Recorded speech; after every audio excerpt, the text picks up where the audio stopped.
어두컴컴한 노래방에서 화장실에 가려고 일어서려다 그만 저는 술 기운에 발을 헛디디고 말았어요. 휘청하고 쓰러지면서 제 풍만한 엉덩이가 그의 무릎 위로 포개졌습니다. 그 순간이었어요. 바지 위로 도드라진 감출 수조차 없는 엄청난 크기가 제 눈앞을 가득 채웠습니다. 세상에 저 거대한 방망이 같은 게 대체 뭐지? 심장이 쿵쾅거리고 숨이 막혔어요. 우린 그 자리에 그대로 얼어붙은 채 말없이 서로를 바라보고 있었습니다. 하루하루 무미건조하게 살아가던 저에게 예고 없이 불쑥 다가온 이 남자는 다름 아닌 남편의 남동생이었어요.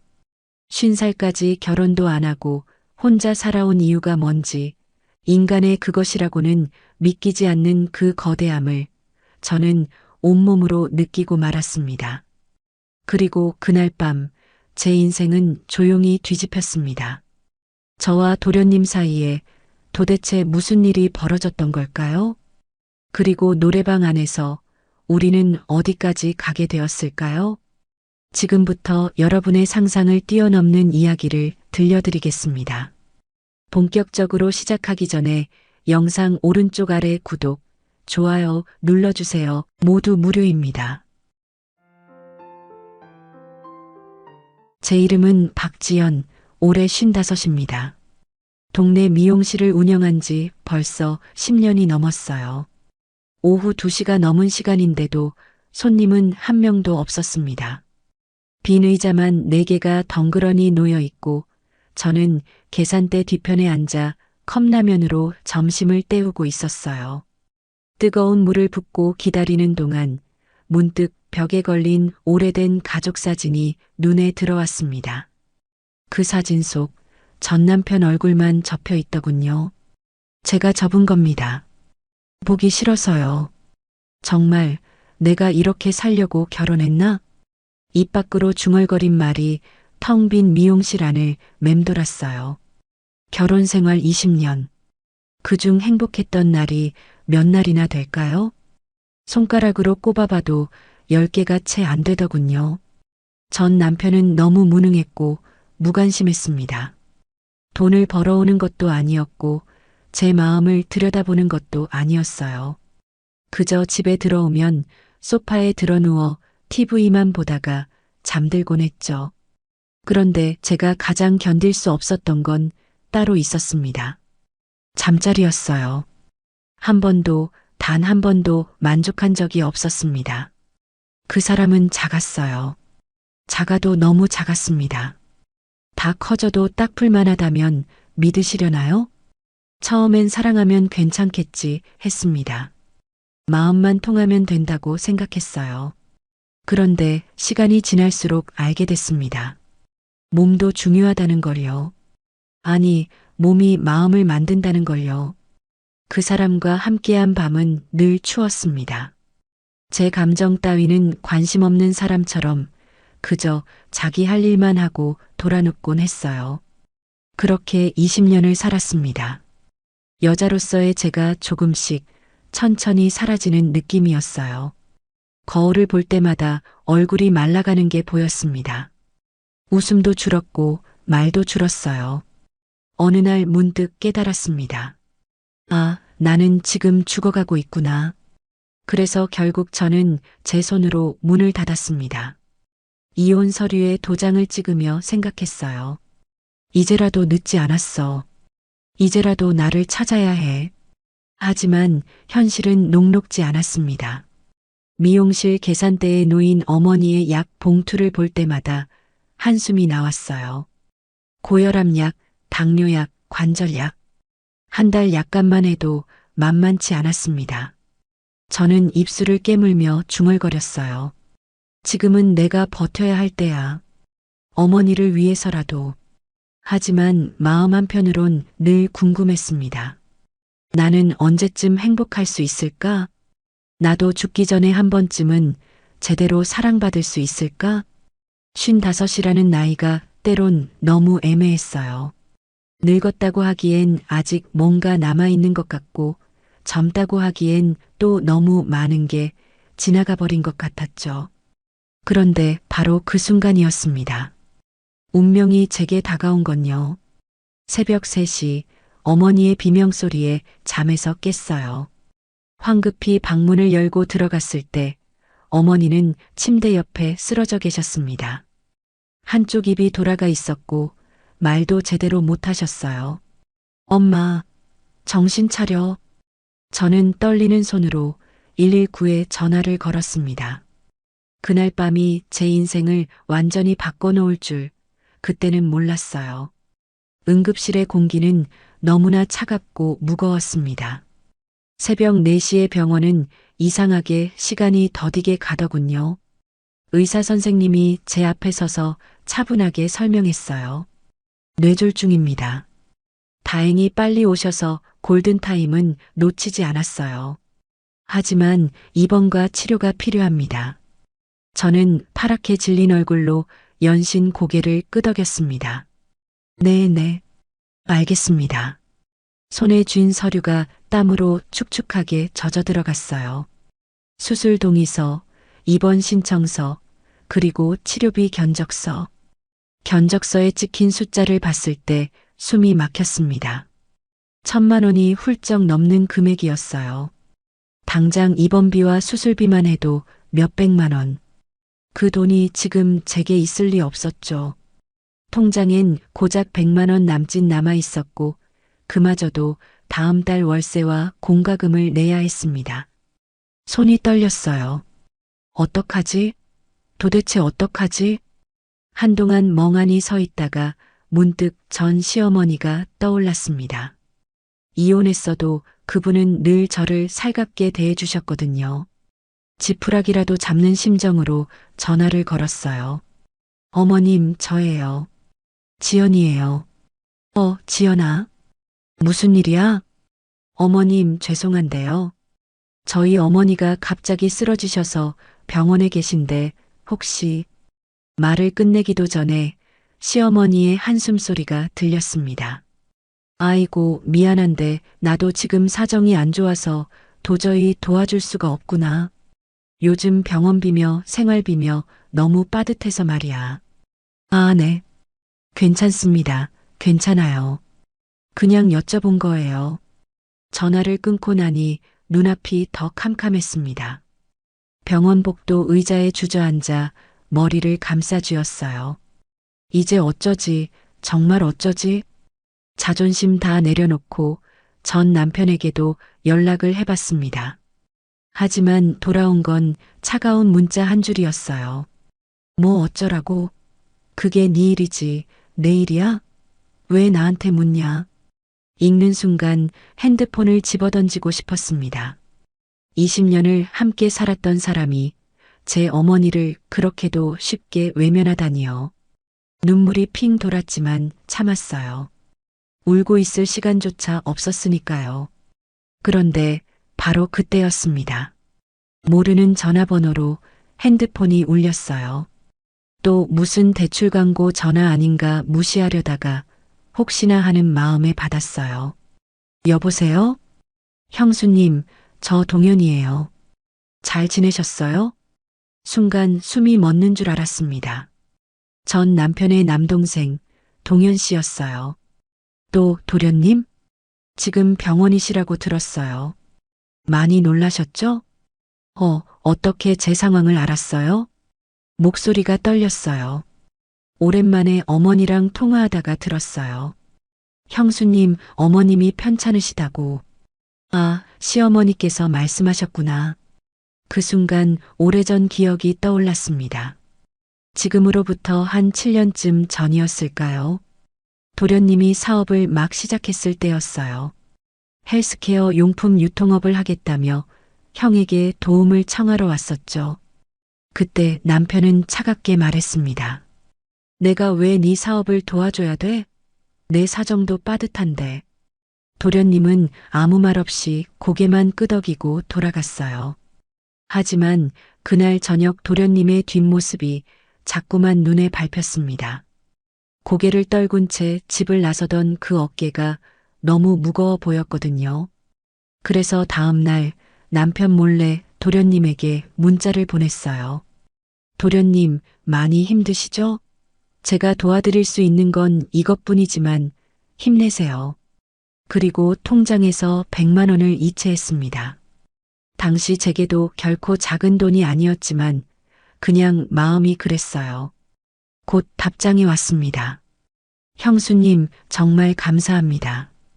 이 은혜는 꼭 갚을게요. 아니에요. 갚지 않으셔도 돼요. 너무 기죽지 말고 힘내세요. 도련님은 분명 누구보다 잘 될 사람이니까요. 그게 마지막이었어요. 이혼하고 나서는 연락도 끊겼고 소식도 몰랐죠. 그런데 지금 7년 만에 전화가 온 겁니다.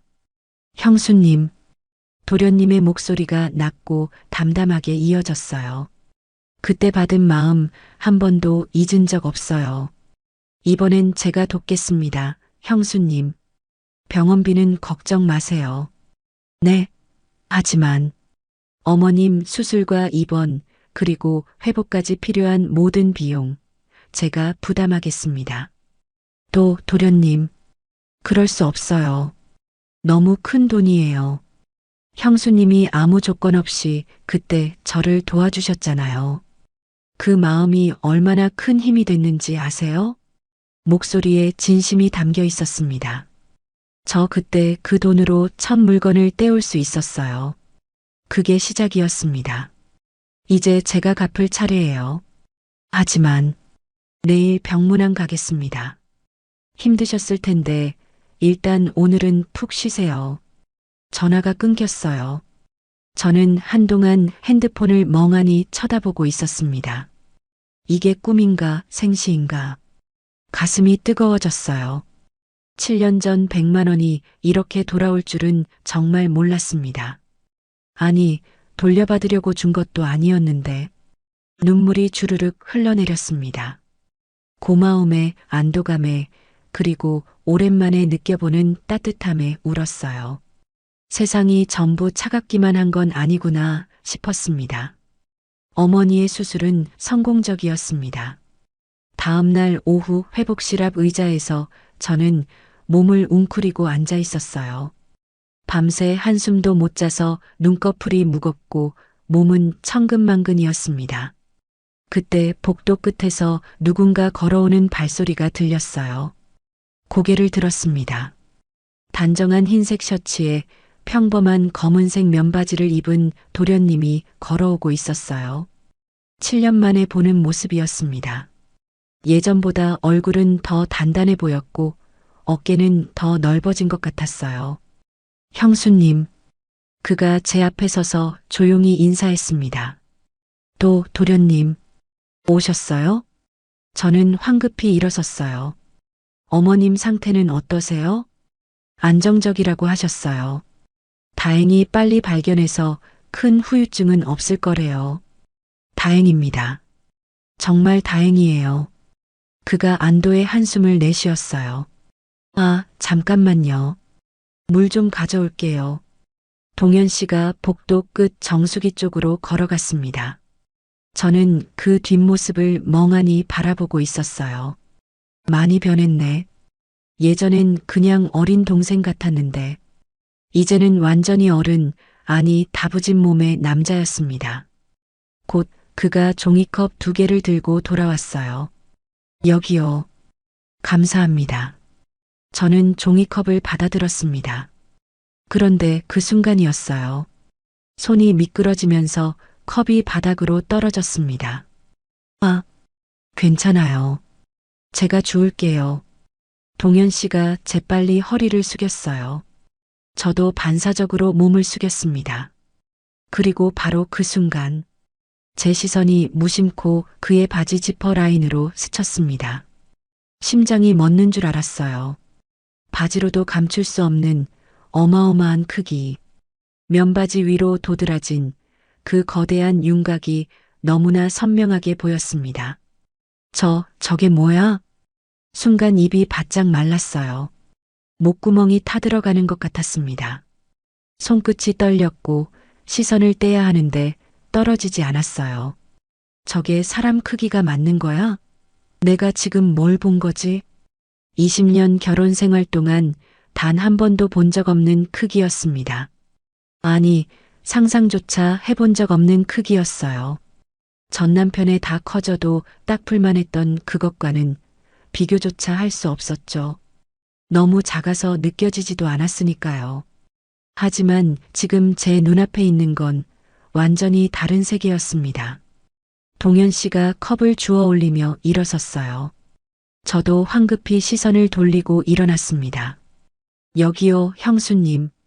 그가 아무렇지 않게 새 컵을 건네며 웃었어요. 마치 방금 전 일을 전혀 모르는 것처럼요. 아, 네. 감사합니다. 제 목소리가 떨렸습니다. 얼굴이 화끈거렸어요. 진정해, 박지연. 진정하라고. 하지만 마음은 진정되지 않았습니다. 궁금증과 떨림, 그리고 이상한 설렘이 뒤섞여 가슴이 두근거렸어요. 앞으로도 가끔 들르겠습니다. 어머님, 금방 좋아지실 거예요. 동현 씨가 따뜻하게 말했습니다. 정말 감사합니다, 도련님. 어떻게 은혜를 갚아야 할지. 은혜는요. 제가 받은 걸 돌려드리는 거예요. 그가 부드럽게 웃으며 돌아섰어요. 복도를 걸어가는 그의 뒷모습을 보며 저는 멍하니 서 있었습니다. 머릿속이 복잡했어요. 방금 본 게 자꾸만 떠올랐거든요. 왜 저런 남자가 50이 되도록 혼자일까? 예전에 시어머니께서 한숨 쉬며 말씀하시던 게 기억났습니다. 동현이는 50이 다 됐는데도 총각이야. 주변 지인들 통해서 소개도 여러 번 시켜줬는데 번번이 안 된다고 하더라고. 왜 그런지 이유는 끝까지 얘기 안 해주면서 말이야. 당시엔 그냥 일에만 매달려서 그런가 보다 했어요. 사업가니까 바쁠 거라고 생각했죠. 잘생기고 성공했고 성격도 좋은데 왜? 그런데 이제 알 것 같았어요. 어렴풋이 감으로요. 저 크기 때문이구나. 너무 커서, 너무 거대해서 상대가 견디지 못했던 거구나. 갑자기 가슴이 철렁 내려앉았습니다. 동시에 이상한 호기심이 치밀어 올랐어요. 저렇게 큰 사람이랑 하면 어떤 느낌일까? 하지만 곧바로 고개를 세차게 흔들었습니다. 미쳤어, 박지현? 남편이었던 사람 남동생한테 무슨 생각을 하는 거야? 하지만 마음 한편에선 이미 궁금증이 자리 잡고 있었어요. 그날 밤 집에 돌아와서도 잠이 오지 않았습니다. 눈을 감으면 자꾸만 그 장면이 떠올랐거든요. 바지 위로 도드라진 그 엄청난 크기, 감출 수조차 없었던 그 존재감. 아, 정말. 이러면 안 되는데. 이불을 뒤집어 쓰고 뒤척였어요. 그날도, 그 다음 날도, 또 그 다음 날도 머릿속에서 그 장면이 지워지지 않았습니다. 고맙다는 인사를 제대로 하고 싶다는 생각과 그 엄청난 물건이 자꾸만 궁금해지는 마음이 뒤섞였어요. 제대로 감사 인사도 못 드렸잖아. 내가 식사라도 대접해야 하는 거 아닌가? 그렇게 스스로를 설득하며 결국 핸드폰을 집어들었습니다. 손가락이 떨렸어요. 한참을 망설이다가 문자를 보냈습니다. 도련님, 정말 너무 감사했는데 제대로 인사도 못 드린 것 같아요. 제가 식사라도 대접하고 싶은데 시간 괜찮으세요? 전송 버튼을 누르고 나니 심장이 쿵쾅거렸습니다. 내가 지금 뭐 하는 거지? 하지만 이미 늦었어요. 문자는 이미 전송됐고 곧 답장이 왔습니다. 형수님, 무슨 말씀이세요? 제가 오히려 감사하죠. 이번 주 주말 어떠세요? 핸드폰을 쥔 손이 땀으로 축축해졌어요. 이제 돌이킬 수 없어. 그렇게 저는 운명의 저녁 약속을 잡았습니다. 약속 장소는 조용한 한식집이었습니다. 동네에서 조금 떨어진 곳이었지만 음식이 맛있기로 소문난 곳이었어요. 저는 일부러 평소보다 조금 신경 써서 옷을 입었습니다.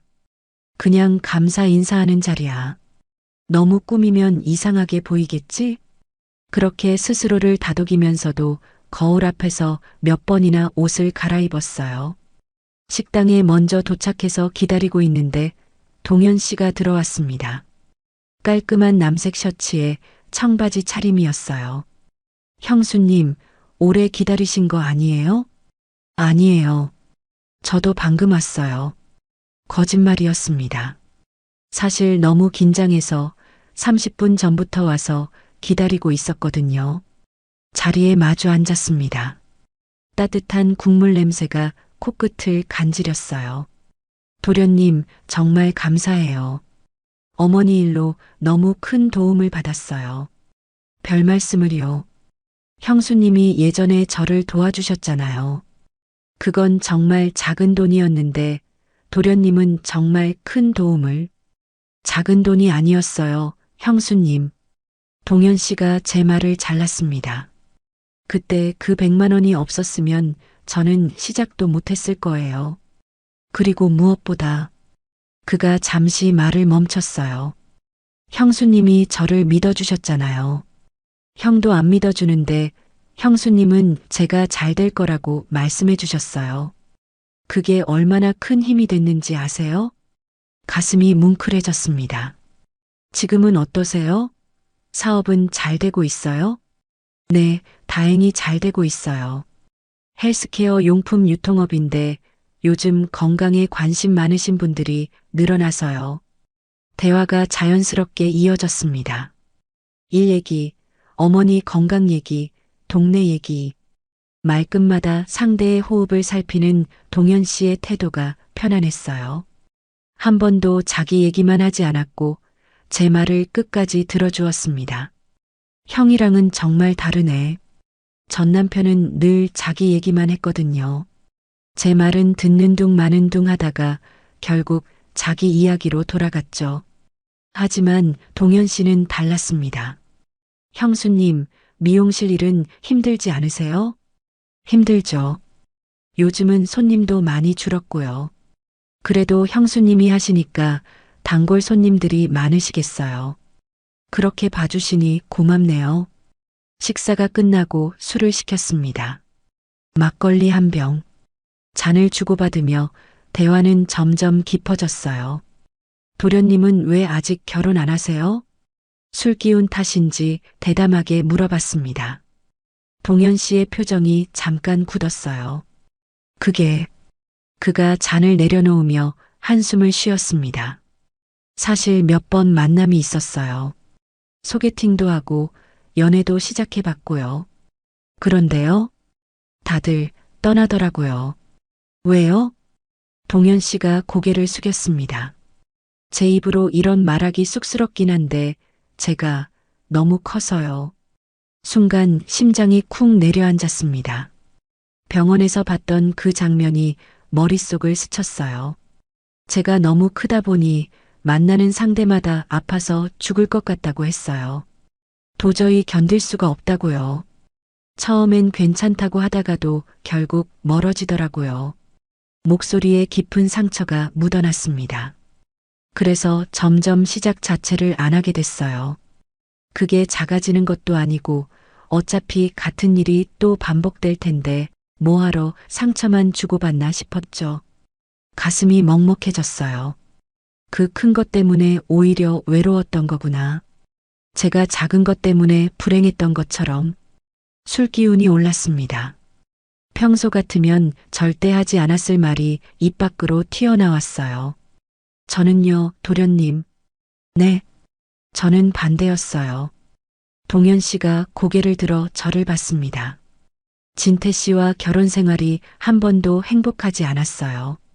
말을 이어가는 제 목소리가 떨렸습니다. 특히 너무 작아서 잠자리에서 만족한 적이 단 한 번도 없었어요. 정적이 흘렀습니다. 동현 씨가 놀란 표정으로 저를 바라봤어요.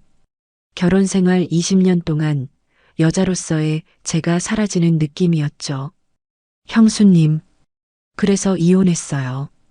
더 이상은 못 살겠더라고요. 눈물이 핑 돌았지만 참았습니다.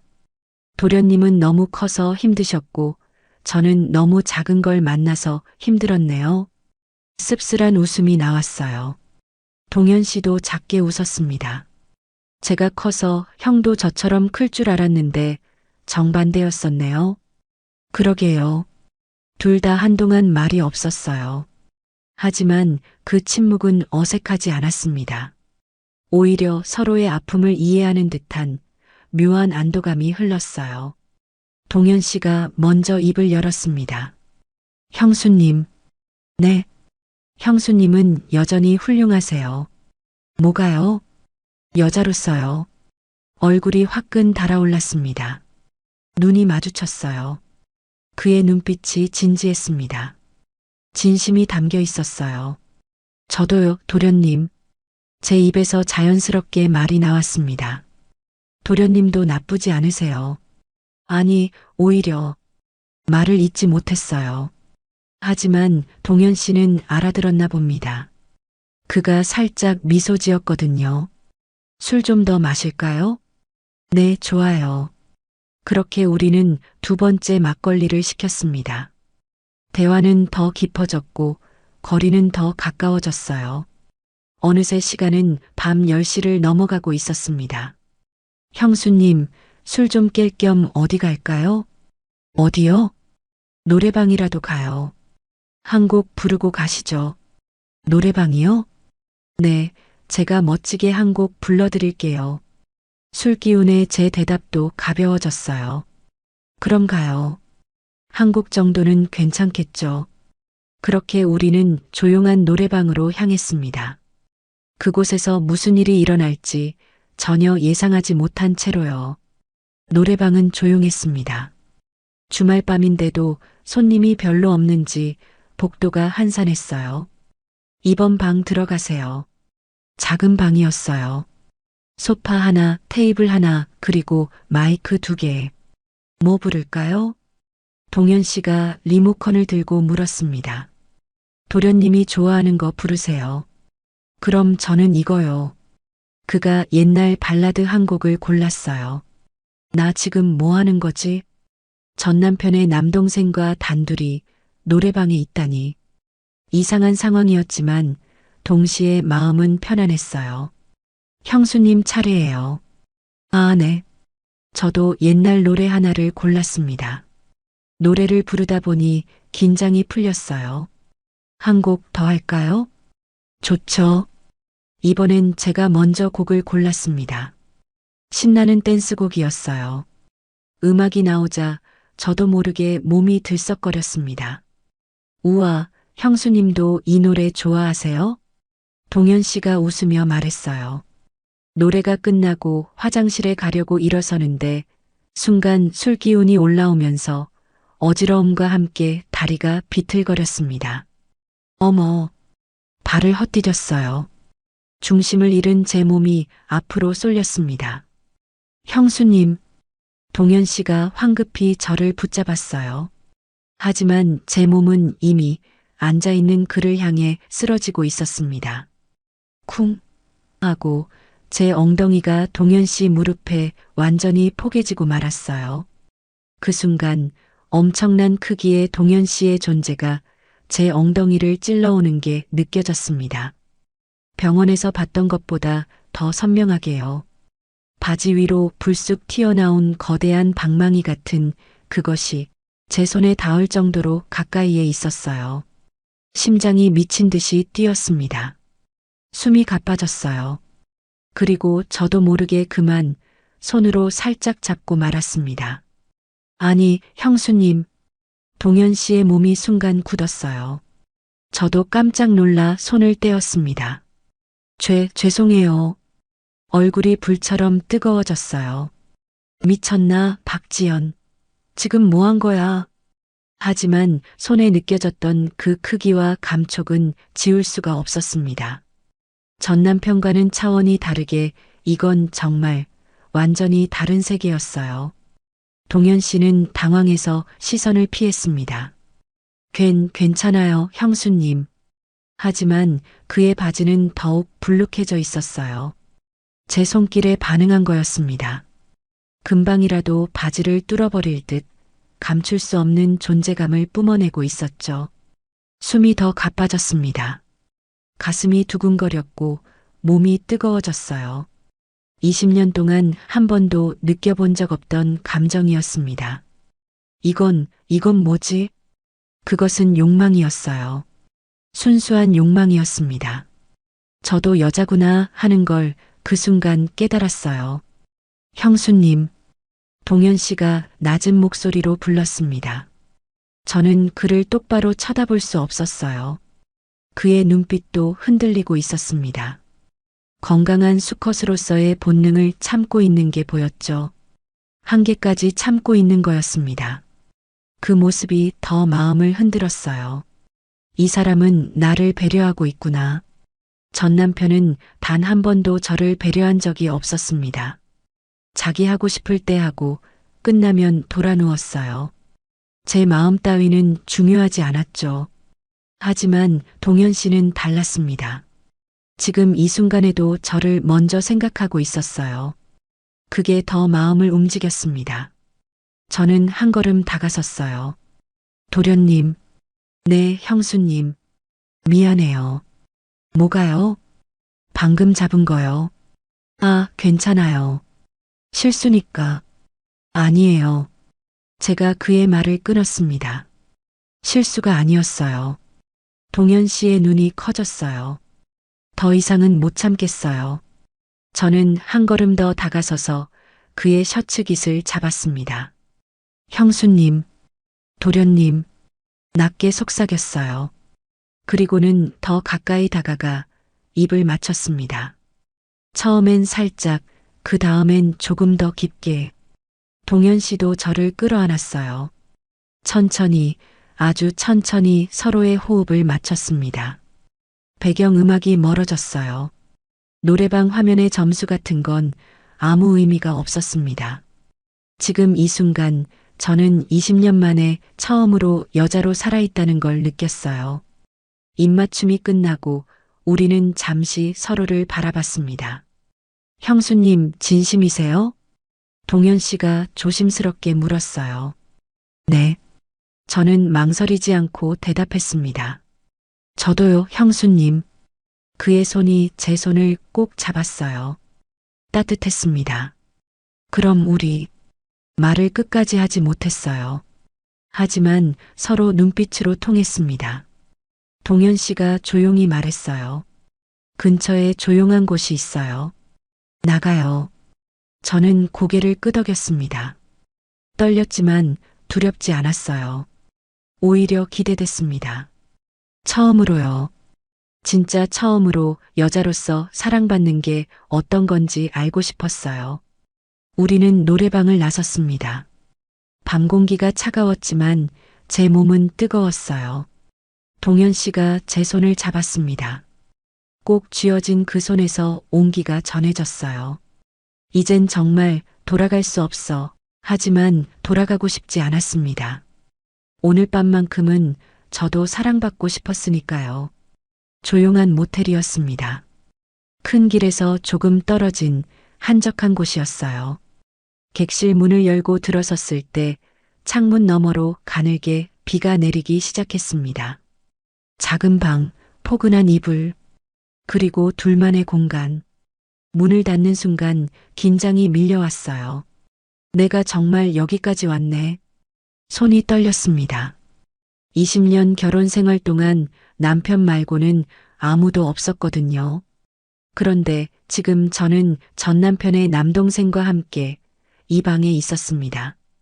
형수님, 동현 씨가 조용히 제 어깨에 손을 얹었어요. 괜찮으세요? 네, 괜찮아요. 거짓말이었어요.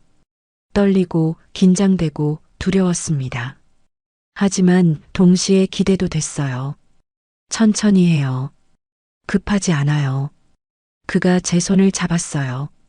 따뜻한 손이었습니다. 형수님, 네. 혹시 아프면 바로 말해요.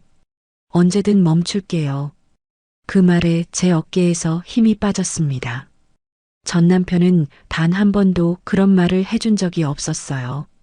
제가 아픈지 괜찮은지 한 번도 물어본 적이 없었습니다.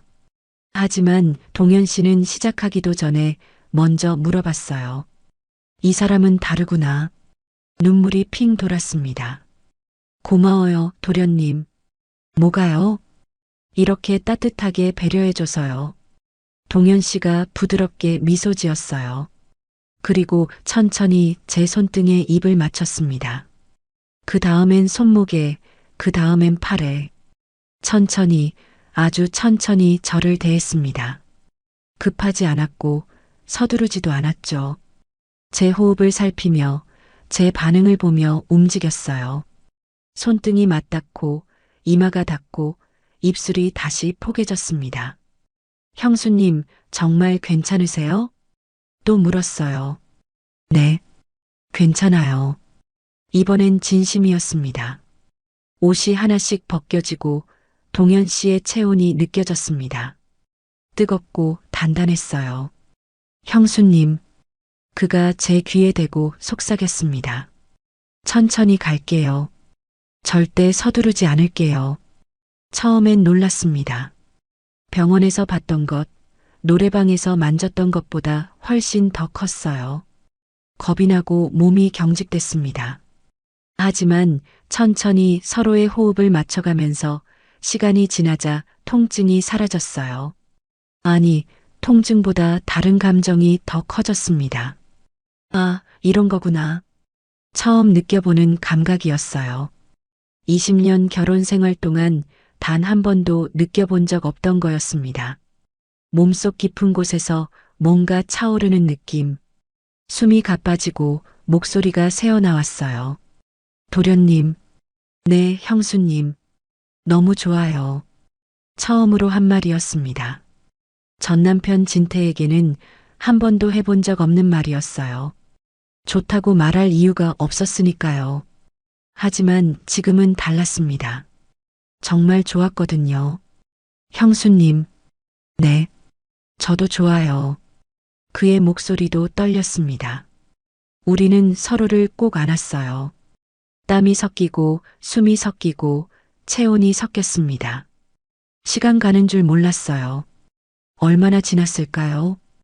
20년 동안 쌓였던 불만과 결핍이 모두 씻겨나가는 느낌이었습니다. 오래 닫아둔 문이 천천히 그러나 확실히 열렸어요. 그 문 너머엔 새로운 세계가 있었습니다. 제가 몰랐던, 제가 한 번도 경험해보지 못했던 세계였어요. 형수님, 동현 씨가 제 이마에 입을 맞추며 속삭였어요. 괜찮으세요? 네, 너무 좋아요. 진심이었습니다. 그는 미소 지으며 저를 더 꼭 안았어요. 창밖의 빗소리가 자장가처럼 들렸습니다. 포근한 이불 속에서 우리는 서로를 아는 채 잠이 들었어요. 다음 날 아침 눈을 떴을 때 동현 씨가 저를 내려다보고 있었습니다. 잘 주무셨어요? 네. 얼굴이 화끈거렸어요. 어젯밤 일이 생생하게 기억났거든요. 아침 드셔야죠. 뭐 드시고 싶으세요? 아무거나 괜찮아요. 동현 씨가 일어나 옷을 입었어요. 제가 나가서 사올게요. 잠깐만 기다리세요. 그가 나가고 혼자 남았습니다. 거울을 봤어요. 제 얼굴이 환하고 생기가 돌았습니다. 이게 사랑받는 얼굴이구나. 문이 열리고 동현 씨가 돌아왔어요. 따뜻한 죽과 샌드위치를 들고요. 여기요. 천천히 드세요. 고맙습니다. 함께 아침을 먹었어요. 말수는 적었지만 미소가 많았습니다. 챙겨주는 눈빛이 어색하지 않았어요. 연인처럼 그러나 더 조심스럽게. 형수님, 네, 후회 안 하시죠? 동현 씨가 조심스럽게 물었습니다. 아니요, 전혀요. 저는 확신에 찬 목소리로 대답했어요. 저도 후회 안 해요. 그가 제 손을 잡았습니다. 앞으로도 계속 만날 수 있을까요? 그럼요. 대답은 망설이지 않고 나왔어요. 하지만, 뭐가요? 형님이 알면 가만히 있지 않을 것 같은데요. 그 말에 가슴이 철렁했습니다. 맞아요. 전 남편 진태가 알면 가만히 있지 않을 거예요. 그때 가서 생각해요. 일단 지금은 지금은 우리 둘만 알아요. 동현 씨가 고개를 끄덕였습니다. 알겠어요. 하지만 불안한 마음은 사라지지 않았습니다. 혹시라도 전 남편이 알게 되면 어떻게 될까? 그 생각이 머릿속을 떠나지 않았어요. 그리고 그 불안은 얼마 지나지 않아 현실이 됐습니다. 그로부터 한 달쯤 지났습니다. 어머니는 많이 회복하셨고 저는 다시 미용실 일상으로 돌아왔어요. 하지만 예전과는 달랐습니다. 동현 씨와 만나는 시간이 제 삶에 들어왔거든요. 일주일에 한두 번 조용히 만났어요. 식사를 하거나 산책을 하거나 때론 그냥 함께 있기만 했습니다. 그 시간들이 너무 행복했어요. 처음으로 여자로 살아있다는 걸 느꼈습니다. 하지만 행복은 오래가지 못했어요.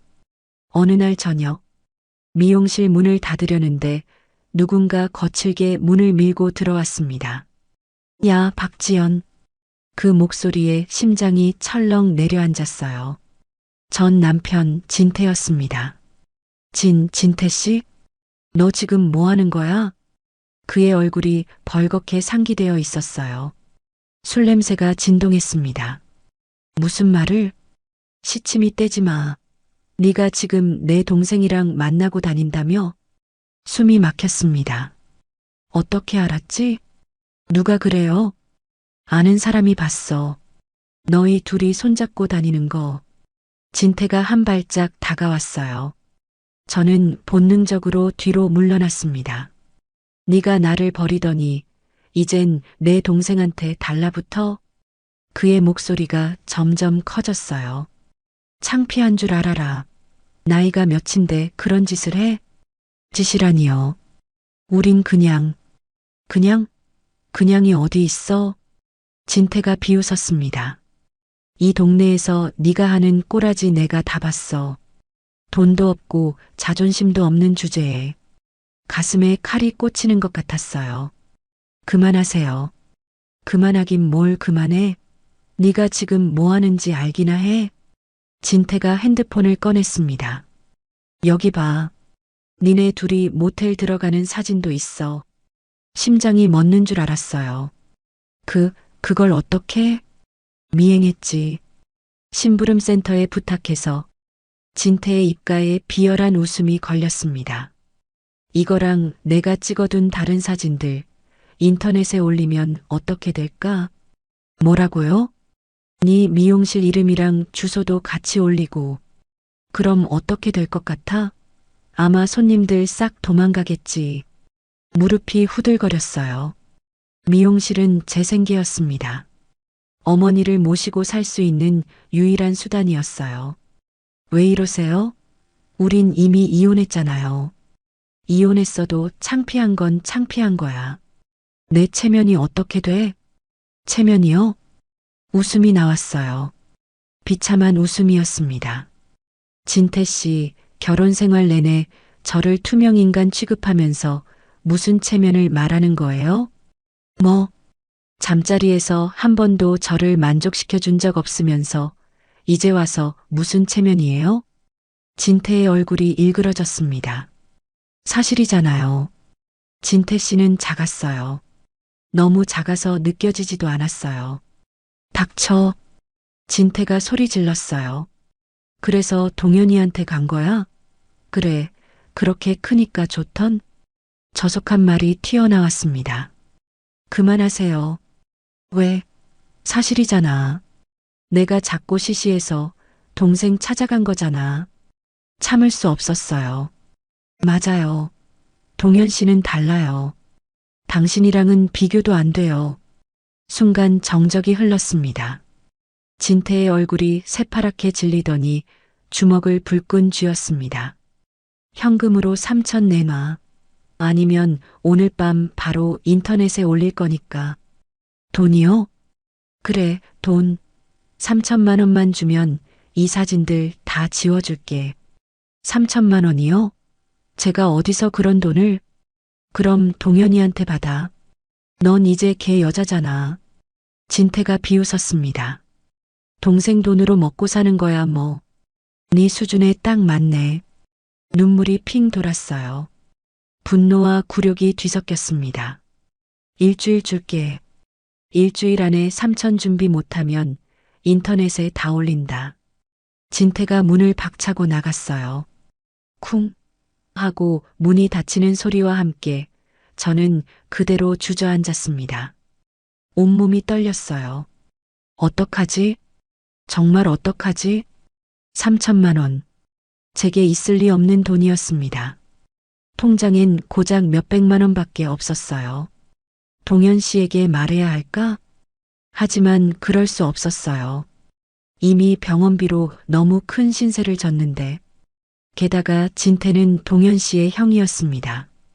형제 사이를 제가 더 망쳐놓을 수는 없었어요. 혼자 앉아 한참을 울었습니다. 그러다 결심했어요. 이번엔 도망가면 안 돼. 이러면 동현 씨도 놓치게 될 거야.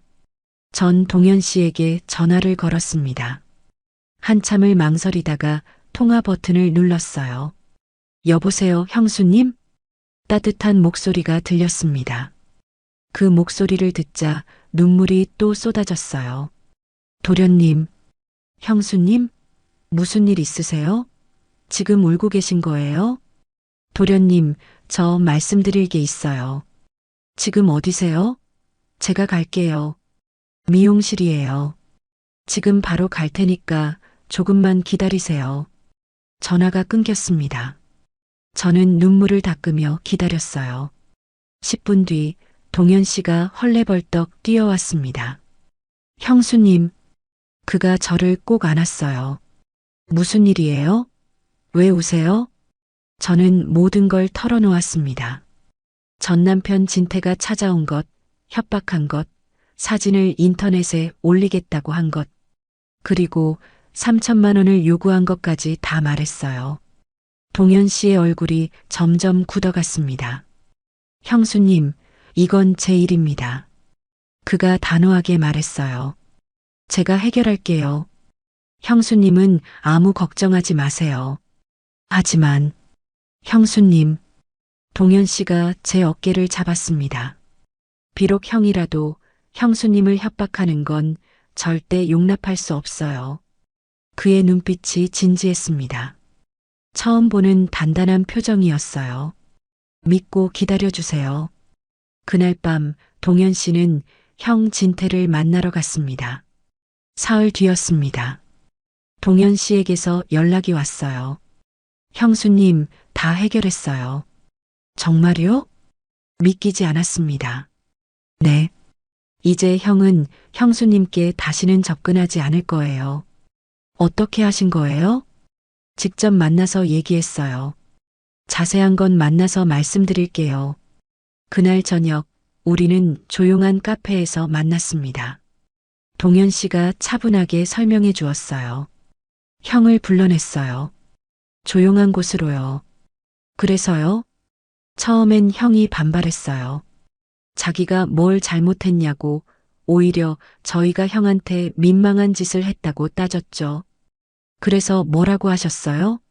지금 당장 지어낸 소문과 자료를 모두 지우고 사과하라고 했어요. 그랬더니요? 형이 비웃더라고요. 내가 뭔데 나한테 명령해? 라면서요. 동현 씨의 표정이 굳었습니다. 그래서 제가 준비해 간 걸 보여줬어요. 뭐요? 변호사를 동행했어요. 그리고 법적 조치 문서를 테이블에 내려놨죠. 제 눈이 커졌습니다. 허위사실 유포, 협박 증거까지 다 모았다고 했어요. 오늘 바로 고소한다고요. 그랬더니 형님이 뭐라고 하셨어요? 당황하더라고요. 설마 동생이 형을 고소하겠냐고 했죠. 동현 씨가 씁쓸하게 웃었어요. 그래서 말했어요. 이건 내 사람에 대한 문제니까 다시는 형수님 근처에 얼씬도 하지 말라고요. 가슴이 뜨거워졌습니다. 그리고 덧붙였어요. 그날 형이 형수님에게 했던 말들을 전부 책임지라고요. 도련님, 변호사와 IT 담당자가 같이 갔어요. 형이 쥐고 있던 사진, 영상 파일 전부 그 자리에서 삭제했습니다. 정말요? 네. 휴대폰이랑 USB까지 다 확인했어요. 유포 경로도 원천 차단했고요. 믿기지 않았어요. 그리고 간단한 합의각서에 서명받았어요. 다시는 형수님을 괴롭히지 않겠다는 내용이요. 형님이 그냥 서명했어요? 처음엔 거부했죠. 하지만 다음엔 합의 없이 바로 고소한다고 하니까 어쩔 수 없이 서명하더라고요. 동현 씨가 제 손을 잡았습니다. 이제 형수님은 안전해요. 눈물이 주르륵 흘러내렸어요. 고마워요, 도련님. 정말 고마워요. 형수님. 동현 씨가 제 눈물을 닦아주었어요.